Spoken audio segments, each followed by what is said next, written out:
2014.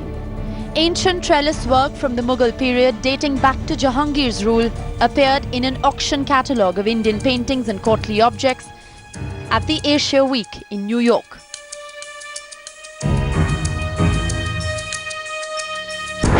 December 2012.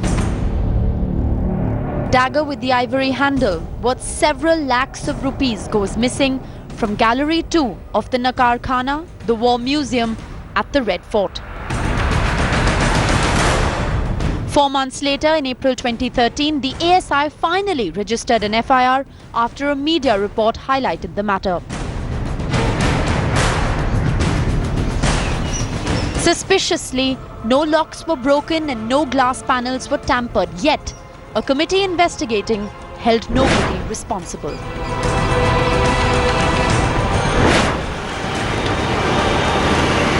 Till the 1980s, precious green tiles dressed the Sabz Burj in Delhi. In 2014, similar-looking green tiles dating back to the Mughal era are suspiciously on the auction catalogue of Bonhams in London.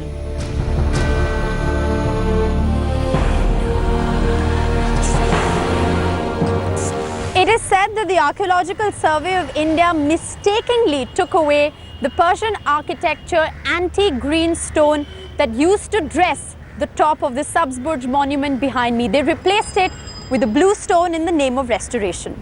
No excavation report was ever filed to determine what they did with this antique green stone.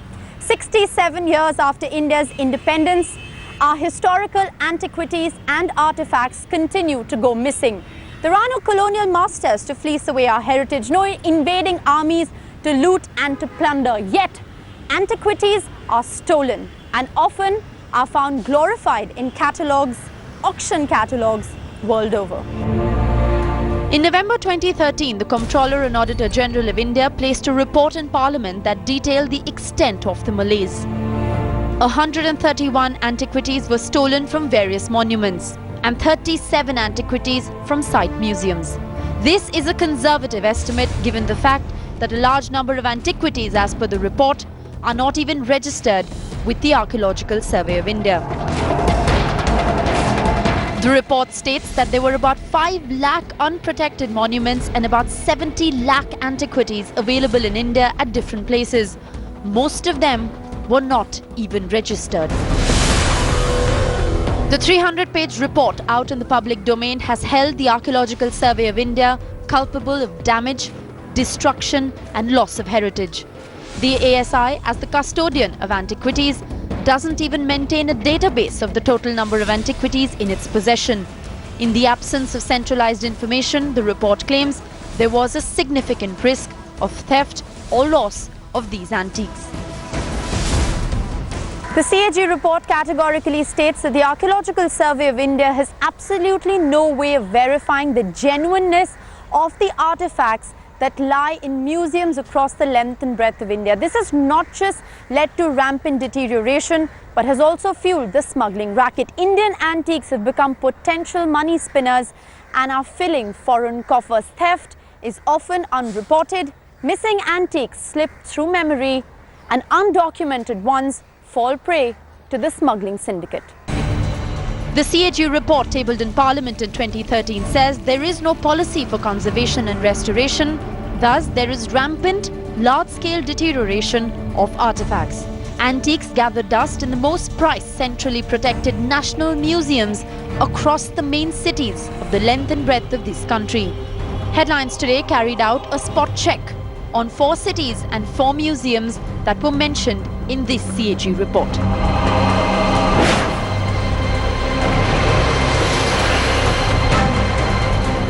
In the Indian Museum in Kolkata, the condition of the Gandhara Stupa was deteriorating continuously, but was noticed by the Archaeology Department as late as 2008.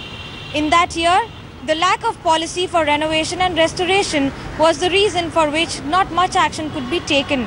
And perhaps that's the reason why the stupa still remains in a dilapidated condition. This is a classic example of not just one stupa, but is condition of many more artifacts in the museum. The Allahabad Museum came into being in the year 1931 and was declared of national importance in the year 1985. But despite the fact that the museum has over 70,000 rare objects and about 18 galleries for the display of its artifacts, the CAG report of 2013 says that almost 50% of the objects in the gallery are not actually listed in its inventory. However, the director of the museum vehemently denies this charge of the CAG. मेरे विचार से Allahabad museum को CAG इस रूप से अलग से नहीं आए थे और 2012 में जब CAG रिपोर्ट में गया था, ये रिपोर्ट हमारे म्यूजियम के बारे में वर्णित नहीं है. The museum authorities do mention the fact that there were at least about 60 odd paintings that needed to be shifted because of lack of storage space. We shifted the storage from the ground floor to the second floor. Now all our reserve collection happened to be in the second floor. It will be safe from all the aspects like dust and also termites. So it will be safe if you have it in second floor. Now what happens is when you accumulate more and more paintings into the storage shelves, the compactors get tilted, unable to stand the weight. Now these 60 odd paintings did accumulate a lot of dust, and now the authorities have ensured that these are covered in plastic sheets and each painting is separated by thermocol sheets as well in order to ensure that they aren't damaged. But the good news is the fact that there will be a new gallery that will be opened soon in order to have all these paintings on display and not just shelve them into all these storage rooms. We are standing at the National Museum in the heart of the national capital. This is the largest museum that exists in the South Asian region. It was set up as a subordinate office of the Ministry of Culture in 1949. Now, the National Museum, remember, does not come under the Archaeological Survey of India. But having said that, there are more than 2.6 lakh works of exquisite art and antiquity beginning from the prehistoric stage of human existence, covering more than 5,000 years of the Indian civilization and cultural heritage that are in fact housed in this museum. There is a national laboratory that has been set up which uses chemical formulas for preservation, and it has been revealed as per the CAG report in our possession that only 0.25% of the antiquities that are housed in this beautiful museum are actually treated. So is the Ministry of Culture listening? Will they actually wake up and take note? One of the major contentions that both historians and the CAG make is that there is no policy of rotation. So at the major museums across the country, 95% objects are still lying in reserve and have never been displayed to the public. What is lying in godowns, in archaeological godowns and sites and all that, they have 20 times or 100 times more masterpieces than what are displayed in our museums. You know, the kind of iconographies, lesser known iconographies, lesser known regional styles, everything is lying in those godowns, But we are only showing what is available here, and we are constructing a canon of Indian art history writing from what is available here. One of the charges that are being levelled against the custodian of the Indian heritage, the Archaeological Survey of India, is that oftentimes its restoration has been shoddy and records have not been maintained. Some charges even point to the fact that in the name of restoration, the Archaeological Survey of India has replaced antique stones, tiles and sculptures with new ones, but kept no excavation report which would databank the antiquities in its possession after restoration. So it is no wonder that despite an apex central body like the Archaeological Survey of India as the guardian and custodian of India's heritage, still on their watch, antiquities are stolen and smuggled out of India's shores with impunity. We do not have any proper record of our antiquities. Now, we are perhaps one of those countries in the world where there is so much antiquity scattered all over. There are temples and things and broken, and hundreds and thousands of sculptures and pieces are lying. Bronzes, these are being melted away. They used to be melted away once upon a time for the metal and things. Now what's happening is that we do not have a proper photographic documented record. Now I understand that this wasn't possible say 15 years ago. But today, with the new technology, digital photography and things like that, what is hampering documentation, I do not understand. 17 years ago, I got a call from an anonymous caller from London. Said to me very briefly that a Mughal embroidery from National Museum collection is circulating in the market in London, and found from the number that the piece was missing from National Museum. And then they wanted to inform the Interpol. They had no photograph. They had nothing of that. So they couldn't even tell the police what kind of piece it is. It's certainly a very alarming feature. We are all very distressed at this thing happening every now and then.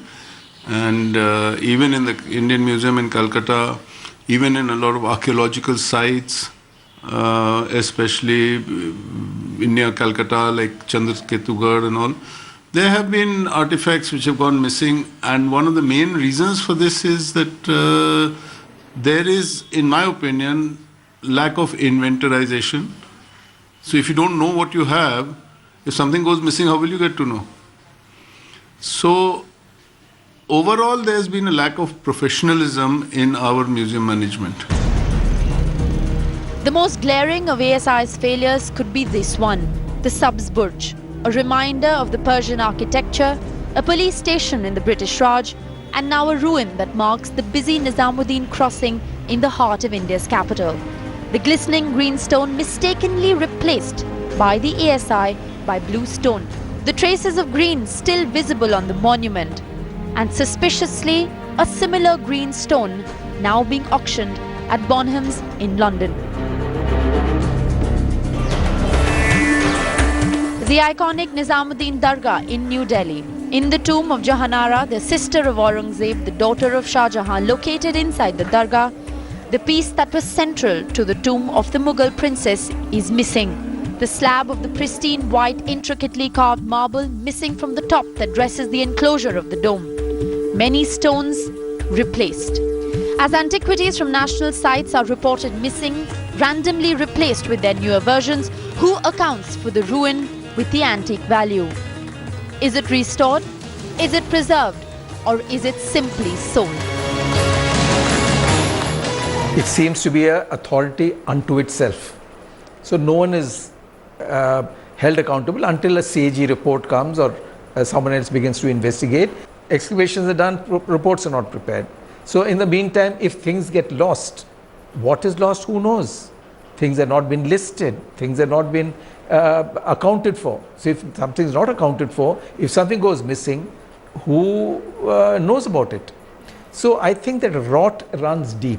No logbooks are maintained by the apex body that has been entrusted with the protection and preservation of our heritage. The appalling record keeping by the Archaeological Survey of India has stalled the process of preservation at its very first stage. The opaque nature of the ASI, coupled with ineffective legislation, has given the international black markets just the impetus they need. After a very short break, we tell you how the Central Bureau of Investigation goes about trying to track our stolen heritage and why more often than not they fail to do so.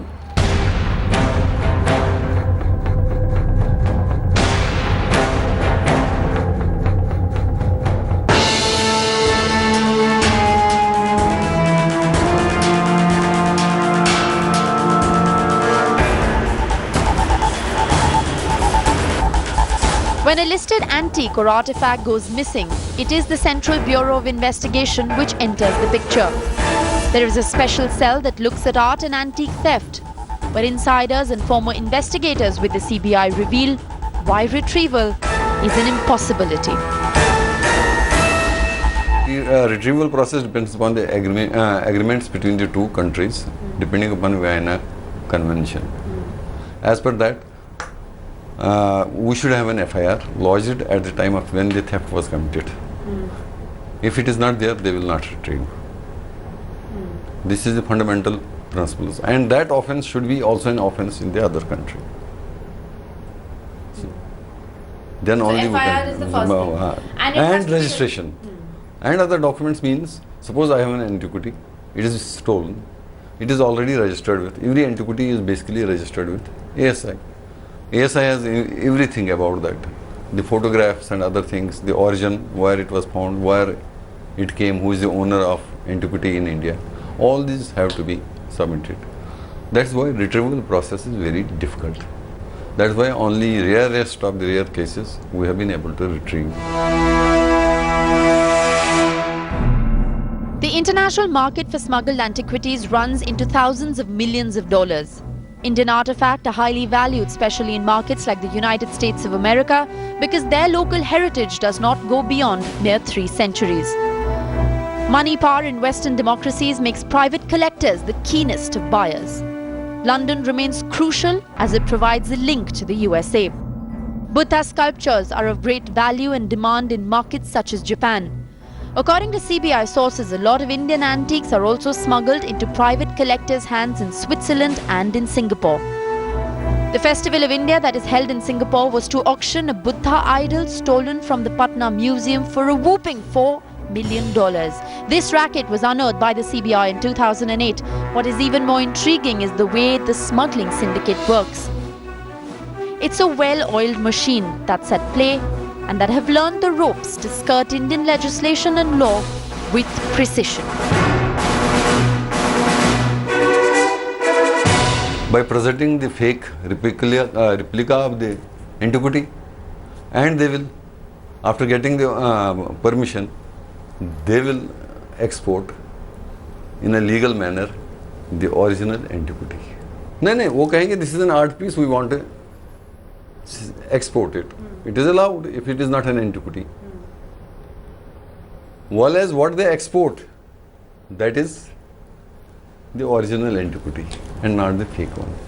As thieves and smugglers cheat the system and ditch the law, the CAG report tabled in Parliament states that the Archaeological Survey of India has no way of verifying the number of fakes that are gathering dust in museums across the country. The Archaeological Survey of India is squarely responsible because for the past 152 years it has been the only body responsible for conservation, preservation, excavation and exploration of our national heritage. Well, preservation is really a distant thought because the ASI doesn't even have a reliable database of the number of artifacts and monuments that in fact come under its jurisdiction. According to the CAG report, no approved and official conservation policy is in place in India. Less than 1% of the total budget of the Archaeological Survey of India funds gets spent on excavation and exploration. Approximately 33% of the total budget of the Ministry of Culture was utilized for the functioning of the ASI. Another 6% accounted for the total funds earmarked for 7 major museums across the country. Institutions that are the repository of India's invaluable heritage and treasures.